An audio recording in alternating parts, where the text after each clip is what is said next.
This is Gardening in America, and I'm Ed Hume. Today we're in Seattle at the Center of Urban Horticulture, and I'm with the Education Director of the center, Dave Stockdale. Dave, what part of the city is the center located? Well, the center is along the shores of Union Bay, which is northeast Seattle, adjacent to the University of Washington campus. Is this a part of the university? We are, in fact, an academic unit within the university, but besides doing graduate and undergraduate teaching and research, we're very strong in our outreach programs, and especially the demonstration and display gardens that we have here on site. And is that where we are now? We are in one of our newer display gardens now. This is the Soundscape Garden, and it's been designed to demonstrate low water use gardening techniques and design ideas. So the homeowner can come here and get all kinds of ideas, not only for plants, but we're standing on turf, and these are plots, aren't they? Well, in an ideal world, we wouldn't use as much turf because of the high water use of that turf, but it still serves a very useful purpose in our landscapes. And so one component of this garden is to demonstrate that if you choose to use lawn, what's the most efficient way to do it? So what soil mix should you use? What seed combinations should you use? What watering routine should you use? And the consumer can come here and they can get all these ideas. But they're not only on signs, but I think you have under the trellis areas, don't you have some more educational material? We have some interpretive signs that explain about this, brochures that people can actually take home with them to refer back to the information here.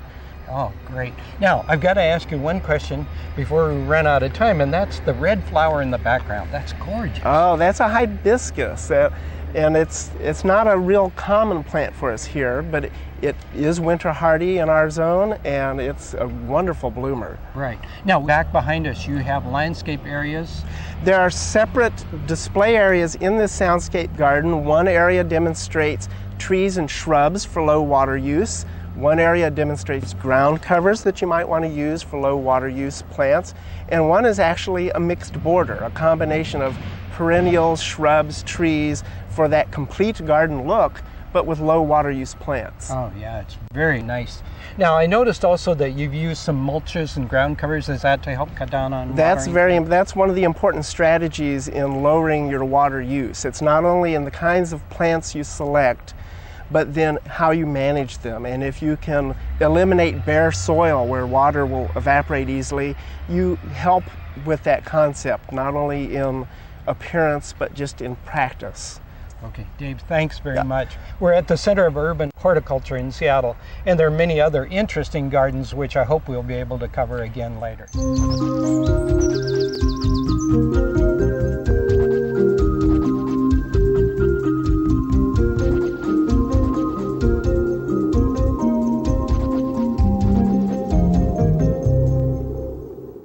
You may remember this area. This large rhododendron was right here in the middle of this planting area, with lawn on this side and lawn on this side, and then lawn all the way down to the lower area.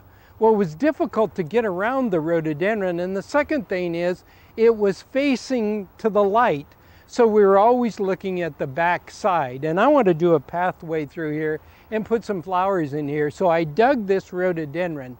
And the important thing is I already have prepared the other planting hole. It's all ready. So the minute now that this has come out of this area, it's ready to go into the new area. And now we've opened up this region totally. Here's the important thing though. How do we get this up to the other planting area? You could put it in a wheelbarrow, but you can see the root ball is huge. And to try to get it into the wheelbarrow, you're probably going to do more damage to the root zone. So is what I'm going to do instead, with the help of the crew today, is to put out a tarp and actually work the rhododendron onto this tarp and pull it to the new planting area. Because it's far too heavy to try to lift it. It just weighs way too much. As you can see, it's a huge plant. But now it's going to give us the opportunity also to give the front side. So let's move it.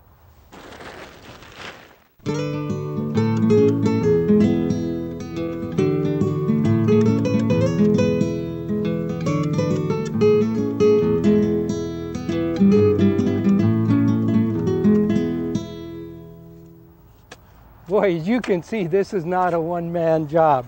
And you'll notice that I mixed some more peat moss and processed manure in the soil that I'm putting around the plant. That's really important because you want to enrich this soil so the new roots can really take off in the new soil. You'll also notice one other thing, that I planted it right at ground level. And it's important always to kind of tamp the soil a little bit around the plant so it firms it in place in case a strong wind comes along, doesn't blow it over at all. But we don't want to do it so much that we actually push all the oxygen out of the soil. And you'll notice I have the plant a little bit high. On rhododendrons, it's very, very important that they be planted at ground level. If they're planted too deep, they'll grow, but they will not flower. And probably the last step, and maybe the most important, is to water the plant. In this particular case, I have a liquid plant food and hormones in it to help ease the transplanting shock. So I'll pour it all the way around the plant. And the best time to transplant plants is during the winter dormant season, months of November, December, January, and February.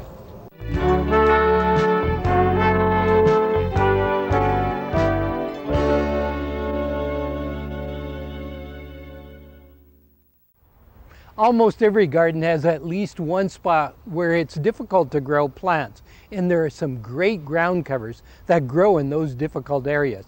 And here's one of them. This is a plant called Hypericum, or St. Johnswort is the common name. Now the flower on it will be about that big. It'll be single and kind of a golden yellow with lots of stamens in the center. It's really very pretty. But this has one characteristic I really don't care for, and that's this old foliage growth. You'll see the new growth is the one that flowers. So I think in late winter or earliest spring, this should be cut back to about 2 to 4 inches from the ground, and then allow the new foliage growth to come on and the flowers, which will bloom prolifically. But Hypericum is a nice ground cover for those difficult areas if it's properly cared for. Now here's another ground cover that does quite well. This likes partial sun and shade or even full shade, as you can see under the trees here. It's a ground cover called Salal, and there's the flower of Salal, and it just is through finishing flowering now. The one thing about this is the new growth is a light green, and then as it matures, it's a dark green. It will really take over, so it's got to be in an area that's really difficult to grow other plants. And of course, Salal is a great plant for the shaded part of the garden. Now let me show you a couple others as well. One of the most used ground covers is the ivy, but it's a very persistent ground cover, so you're going to have to maintain it if you use it as a ground cover in the landscape. It's evergreen, and that is definitely one advantage, but tends to climb trees and kind of get out of sorts, so you have to give it a little bit of care. Here's another neat ground cover that people often overlook. This is the Sunrose, and it comes in several different colors. This, of course, is a pure white variety, but the others are, this is in fact called St. Mary's. The others come in oranges and pinks and reds, and it's really a pretty ground cover. Grows about 1 foot high. Now, a native to the Pacific Northwest, but used throughout the country, is this one. This is called Kinnikinnick, and it flowers in the spring and then has red berries in the late summer and the fall and the winter. And it's a very nice ground cover and quite prolific if given really good soil. And one of my favorites is this one here. Again, a small plant, but this is Cotoneaster Dammeri. Low Fast and several other varieties of Cotoneaster are really nice. They're evergreen. They flower in the spring and berry in the fall and winter and provide excellent food for the birds. And here's another one. It's called Rubus. Very attractive foliage, very quick growing, and an excellent ground cover. And that gives you an idea of just a few of the ground covers that take care of those difficult areas in your landscape.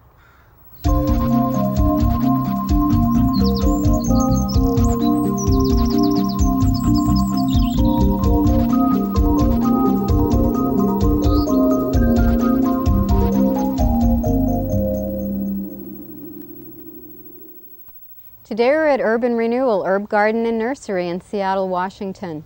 And I'd like to talk about some of the medicinal herbs that have been used in Chinese medicine. This is the ginkgo tree. This is a Ginkgo biloba tree.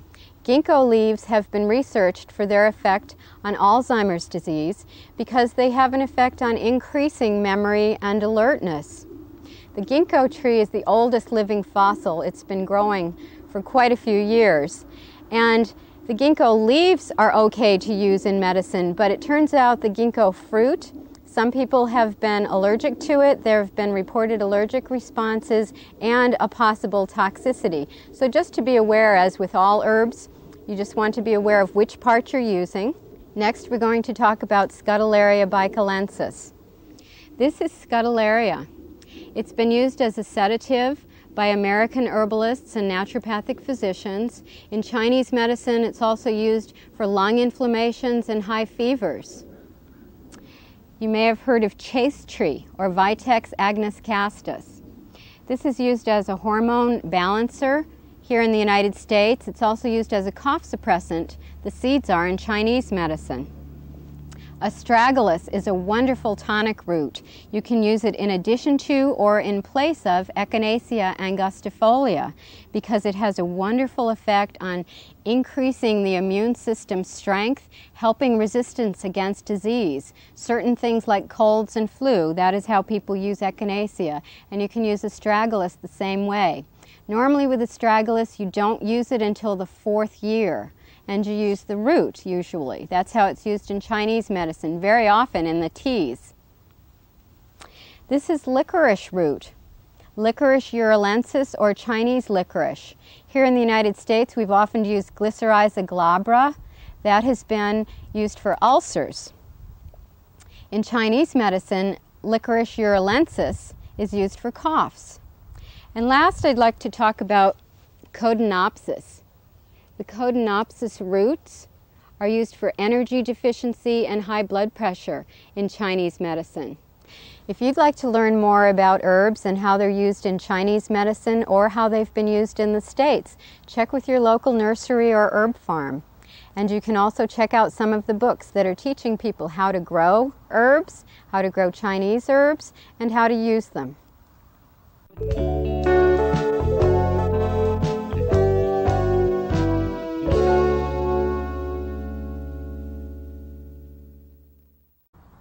Right now is a great time to get the lawn ready for the summer months ahead. And one of the first things you want to do is overall examine the lawn. But this is what I suggest you do, is to actually cut out a piece of the turf and pull it out so you can examine it. And the first thing I always look for is I take an example here of the side view and see if there's any dead grass that accumulates between the grass blades and the soil level below. That's called thatch, and as you can see, there's no thatch in this sample at all. The next thing I would do is to turn it over and look at the bottom side, see if there's any holes in the soil. If there are, then that would indicate maybe a possible insect problem, and we should then look for insects that might be doing any damage to the lawn. Then let's turn it back over and look at the other side. And you can see there's clover growing in here and a couple of weeds. So that's a problem that we need to correct. But let's also look a little bit deeper, and when we do, we find some yellow grass blades.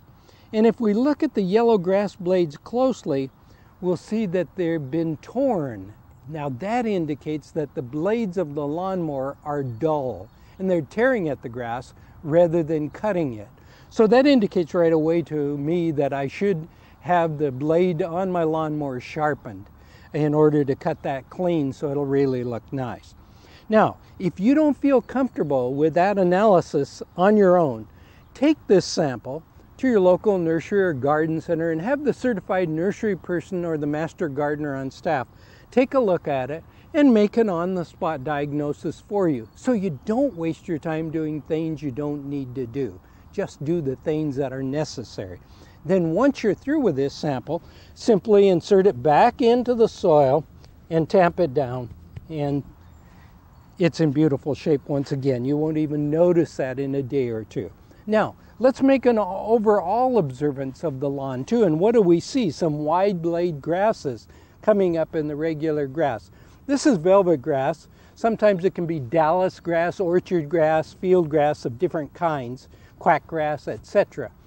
You can pull these if you want to individually, but very often you don't get all the root system. So probably the best thing is to use a grass killer such as Roundup. But you have to selectively put it only on this grass because it would kill the other grasses too. But that way then you can get rid of it completely. And another thing that's really important after you get the lawn cut, after you get it fertilized, the whole works, is to overseed the lawn with new grass seed to fill in those bare spots. What a difference that makes. And you know, if you do all those steps and in the right order, you'll end up with the most beautiful lawn in the whole neighborhood.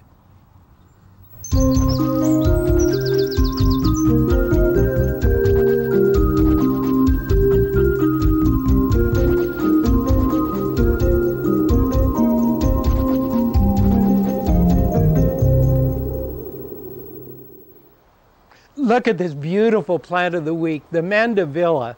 In this particular case, it's grown as a vine. And look at the gorgeous clusters of flowers with lots of buds yet to come on it.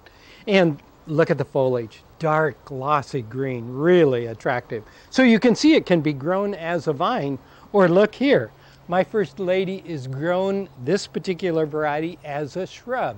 So it can be grown either way. Now look here. It's also grown as a container or as a hanging basket plant. 3 different plants in here, by the way. There's a pink, a red, and a white.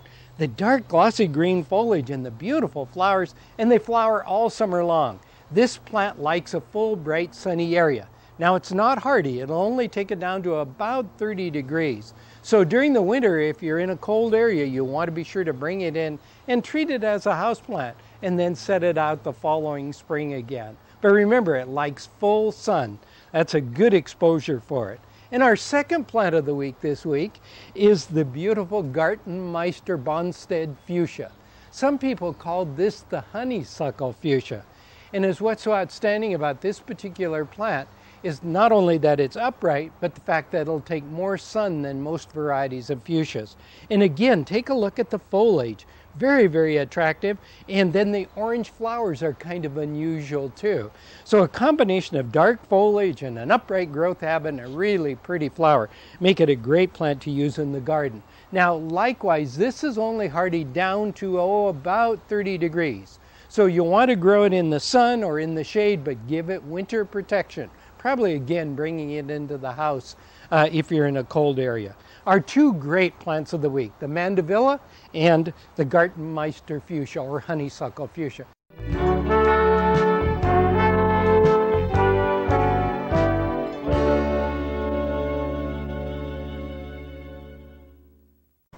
Next, let's talk about containers and hanging baskets. And we're at the Windmill Greenhouses, Nursery, and Florist in Sumner, Washington. And I'm with the head grower, Jeff Neary. Jeff, whereabouts is the windmill located? Sumner, Washington is located just east of Tacoma and south of Auburn in the Puyallup Valley. You know, here in the greenhouses, you've got some beautiful containers. You've done a magnificent job. But behind us there are some pouches. Mm-hmm. Those are New Guinea impatient pouches, and we typically will plant them up in early December and have them available for our customers through the end of June. For anyone that maybe wants to hang something on a fence or the side of the house or something, it's kind of a one-sided planter, isn't it? Yes, that's exactly what it is. There's nothing on the backside. Ah, it's beautiful. Thank now, you. the containers behind us, you've got some beautiful New Guineas and even some gorgeous regular impatiens, too. Now, Thanks. how many plants do you plant in these containers? Most of these planters, we start off with 4 plants in them, and depending on how quickly they grow, depends on when we plant them. I see. The New Guinea impatient basket next to you was started in December, so that's a very long-term crop. Sure. This impatient wasn't started until the end of February. Which is the regular common one. Yeah. I noticed also behind us that you've done some magnificent plantings of combination baskets. Tell us a little bit of a few of the plants that you use in these kind of containers. Well, we've worked over the last couple of years, Ed, to find the right plants that'll work together in there. Some of the ones that we're kind of excited about are the Surfina and Supertunia, which is a new breed of petunias. Yeah. We use quite a bit of Scaevola. We use a lot of lotus. We will use English ivy. We'll use brachycomb. Bacopa is a new plant that we're seeing a lot of people like, both the pink and the white. We're liking a lot of the new verbenas, particularly the Tapian varieties. We're constantly playing with new plants. And you kind of find out which ones do the best, don't you, together? Oh yeah, in that way. We're constantly kicking out ones that don't do what we want them to do. Sure. Now, let's, with our viewers, share very quickly an idea of how often do they need to water these containers? They need to keep the baskets, as a general rule, evenly moist. Okay. Here in the greenhouse where they're in full sun, these baskets are now requiring water every day. Okay. But for the homeowner and for my baskets at home, every other day is adequate. How often fertilizing? I like to see a regular fertilization program kept up at least once a week. Okay. With the heavier feeders, the faster growers, it can be once a day. Thanks, Jeff. What a great way to bring instant color into the landscape with the use of containers and hanging baskets. That's all the time we have today. Hope you can join me at the same time next time for Gardening in America. Have a great week.